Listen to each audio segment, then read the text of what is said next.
من الشیطان الرجیم بسم اللہ الرحمن الرحیم ولا تقولوا لمن يقتل في سبيل الله اموات صدق اللہ العظیم۔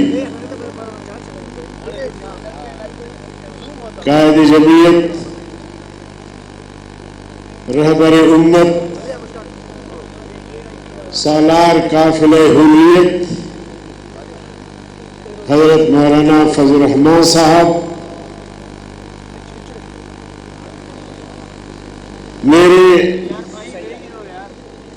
دیگر صوبائی، مرکزی اور اضلاع کے قائدین، علماء کرام، سامعین حضرات، السلام علیکم ورحمۃ اللہ وبرکاتہ۔ کہتے ہیں کہ شہید کی جو موت ہے، شہید کی جو موت ہے وہ قوم کی حیات ہے۔ آج لاکھوں جیسے ہی ہوتا ہے ونٹر شروع، اسموگ ہی اسموگ، فلو ہی فلو، پر اپنے گھر کا موسم اپنے مطابق چلا۔ کہ صف اول کے لیڈر اور قائد شہید اسلام علامہ ڈاکٹر خالد محمود سومرو صاحب کو خراج تحسین پیش کرنے کے لیے جمع ہے۔ میں سمجھتا ہوں کہ جتنی بڑی تعداد میں آپ نے آج شہید اسلام کو خراج تحسین پیش کرنے کے لیے یہاں جمع ہیں، شاید یہ کہنا مناسب نہ ہو، لیکن میں ہمیشہ یہاں جلسوں میں شریک رہا، ان کی زندگی میں بھی شاید اتنا بڑا جلسہ یہاں نہیں ہوا ہوگا، اور یہاں جلسہ کرتے ہوئے بڑی پارٹی پاکستان پیپلز پارٹی بھی لہراتی ہے، گھبراتی ہے کہ اس پنڈال کا، اس اسٹیڈیم کا پیٹ بھرنا، لوگوں سے اس پنڈال کا پیٹ بھرنا شاید ممکن نہ ہو۔ اس لیے جس کسی نے بھی یہ بات کی ہے کہ شہید کی جو موت ہے وہ قوم کی حیات ہے، اس شہادت سے اس تحریک کی آبیاری ہوئی، جو تحریک ہمارے اکابر نے بر صغیر میں انگریز کو نکالنے کے لیے چلائی، اس تحریک میں بھی ہزاروں کی تعداد میں علماء شہید ہوئے، جام شہادت نوش کیے، تب جا کے انگریز کو فیصلہ کرنا پڑا، برطانیہ کو فیصلہ کرنا پڑا کہ ہم مزید بر صغیر میں رہ نہیں سکتے۔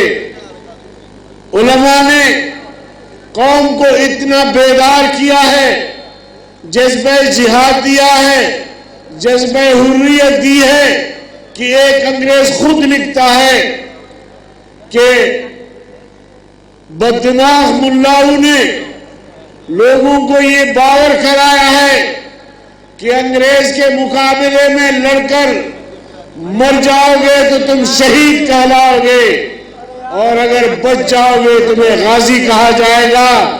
تو اس سوچ اور اس تصور کی بنیاد پر یہاں مسلمان انگریز سے لڑتے ہیں، اور اس لڑائی اور جدوجہد کا نتیجہ یہ نکلا کہ انگریز کو یہاں سے جانا پڑا۔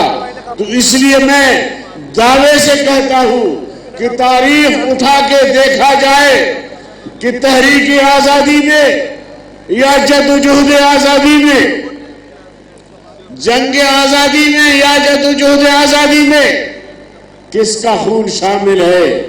میں تو کہتا ہوں کہ ہمارا خون شامل ہے، ہمارے اکابر کا خون شامل ہے، ہمارے اکابر کے ارواح کہتے ہیں، ہمارے اکابر کے ارواح کہتے ہیں کہ ہمارا خون بھی شامل ہے۔ تزئین گلستان میں ہمیں بھی یاد کرنا، چمن میں جب بہار آئے۔ ان کی قربانی سے انگریز تو چلا گیا مگر چمن میں ابھی تک بہار نہیں آیا۔ اس چمن میں بہار لانا یہ اب ہم اور آپ کی ذمہ داری ہے کہ قائد جمعیت کی قیادت میں اس جدوجہد کو، اس تحریک کو ہم آگے بڑھائیں۔ اور میرے عزیز دوستو، ڈاکٹر خالد محمود سومرو نے جام شہادت تو نوش کی، لیکن یہ لاکھوں روحانی اولاد جس تحریک پر، جس مشن پر، جس عقیدے اور نظریے پر اس نے جان دے دی، یہ لاکھوں جیالے متوالے جانثار اس کی مشن کو آگے بڑھا رہے ہیں۔ مسلسل مشن پیچھے نہیں گئی، مشن آگے جا رہی ہے، تحریک آگے جا رہی ہے۔ اس لیے کہا گیا شہید کی جو موت ہے وہ قوم کی حیات ہے۔ کٹا کر سر شاہ کربلا نے یہ بتایا، کٹا کر سر شاہ کربلا نے یہ بتایا، درے باطل پہ جھک سکتی نہیں مومن کی پیشن۔ تو میرے عزیز دوستو، ہمارے ان اکابر نے ظلم و جبر کے سامنے ڈٹے رہے، ظالم سے آنکھیں ملاتے رہے، جام شہادت کی پرواہ نہیں کی۔ اور آج یہ قافلہ جو قائد جمعیت رہبر امت کی قیادت میں رواں دواں ہے، انشاءاللہ ہم منزل پہ پہنچ کے دم لیں گے۔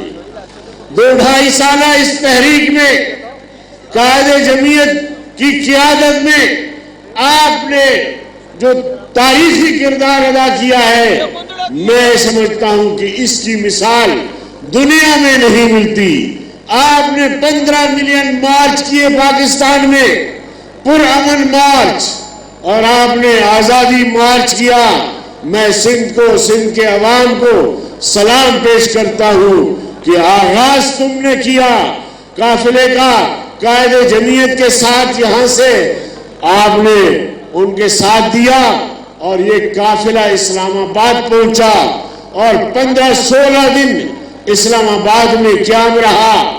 دنیا کی تاریخ میں ایسی تحریک کی مثال نہیں ملتی، اور قائد جمعیت کی قیادت میں آپ نے جمعیت کو اور جمعیت کے کردار کو آسمان کی بلندیوں تک پہنچایا ہے، اور انشاءاللہ یہ کاروان جاری رہے گا۔ اور کٹ پتلی حکومت، سلیکٹڈ حکومت۔ میرے عزیز دوستو، میں مزید 2-4 منٹ آپ کا لینا چاہوں گا، اور میں نہیں چاہتا کہ قائد جمعیت اور آپ کے درمیان حائل رہوں۔ میرے عزیز دوستو، میرے قائد نے آج سے 12-14 سال قبل یہ بات کی تھی کہ عمران یہودیوں کا ایجنٹ ہے۔ کی تھی کہ نہیں کی تھی؟ میں آپ سے پوچھنا چاہتا ہوں۔ میرے قائد نے کہا کہ عمران یہودیوں کا ایجنٹ ہے اور قادیانیوں کا سہولت کار ہے۔ پھر جب 2018 کے انتخابات ہوئے اور جس طرح سلیکشن ہوئی، جس طرح عمران کو سلیکٹ کیا گیا، پہلے دن سے میرے قائد کا جو بیان آیا کہ عمران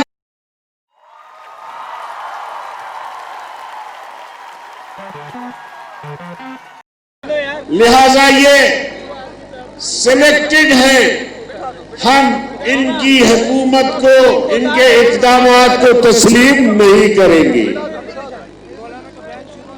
اور پھر وہ باتیں بھی ثابت ہوئی جو میرے قائد نے کہا تھا کہ یہ اسرائیل کا ایجنٹ ہے، آپ نے دیکھا اسرائیل سے ایک جہاز آیا, 10 گھنٹے ہمارے ایئرپورٹ میں رہا, آج تک معلوم نہیں ہو سکا کہ اس جہاز میں کون ہے, اور یہ بھی نہیں بتایا گیا کہ اس سے ملنے والا کون تھا.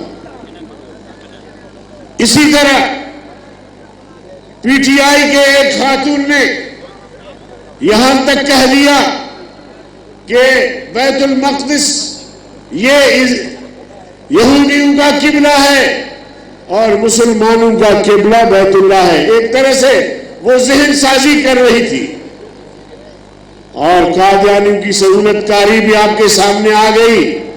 آسیہ مسیح کو تھوڑے ہی عرصے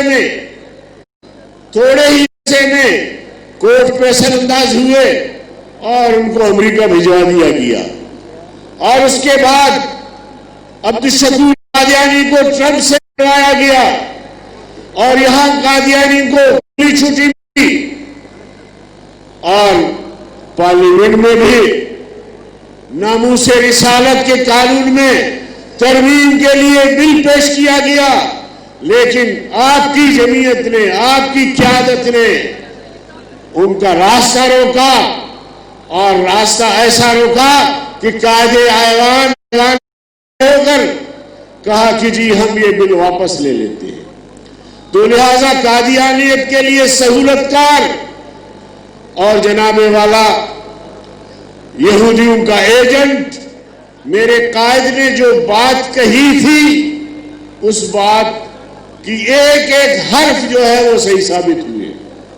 یہ تو ایک ایجنٹ ہونے کے ناطے اس کا کردار ہے, لیکن اس سلیکٹڈ حکومت کے آنے کے بعد جو قوم سے وعدے کیے گئے تھے, 1 کروڑ نوجوانوں کو نوکریاں دینے کا, آج تک کسی نوجوان کو نوکری نہیں ملی. قوم سے انہوں نے وعدہ کیا تھا کہ 50 لاکھ گھر بنا کے غریبوں کو دیں گے. آپ میں سے اگر کوئی کسی کو گھر ملا ہے تو ہاتھ کھڑا کر دے. نہیں ملا, سب نے تو ہاتھ نہیں کھڑے کیے, کچھ کو ملا ہوگا. تو میرے محترم بھائیوں, میں یہ عرض کرنا چاہتا تھا کہ کہا کہ ڈالر کو 60 روپے میں لے آئیں گے, ڈالر 175 پہ آ گیا. آپ سے کہا گیا تھا کہ پاکستان کی معیشت کو آسمان کی بلندی تک پہنچائیں گے. معیشت کا یہ حال ہے کہ جی ڈی پی گروتھ 0.6 یا 4 ہے. تو میں کہا کرتا ہوں, اور مولانا صاحب کی اجازت سے, کہ اتنے سارے وعدے اس حکومت نے کیے اور ان پر عمل درآمد کرنا واقعی اس مسکین کا کام نہیں ہے, اس کے لیے مشکل ہے.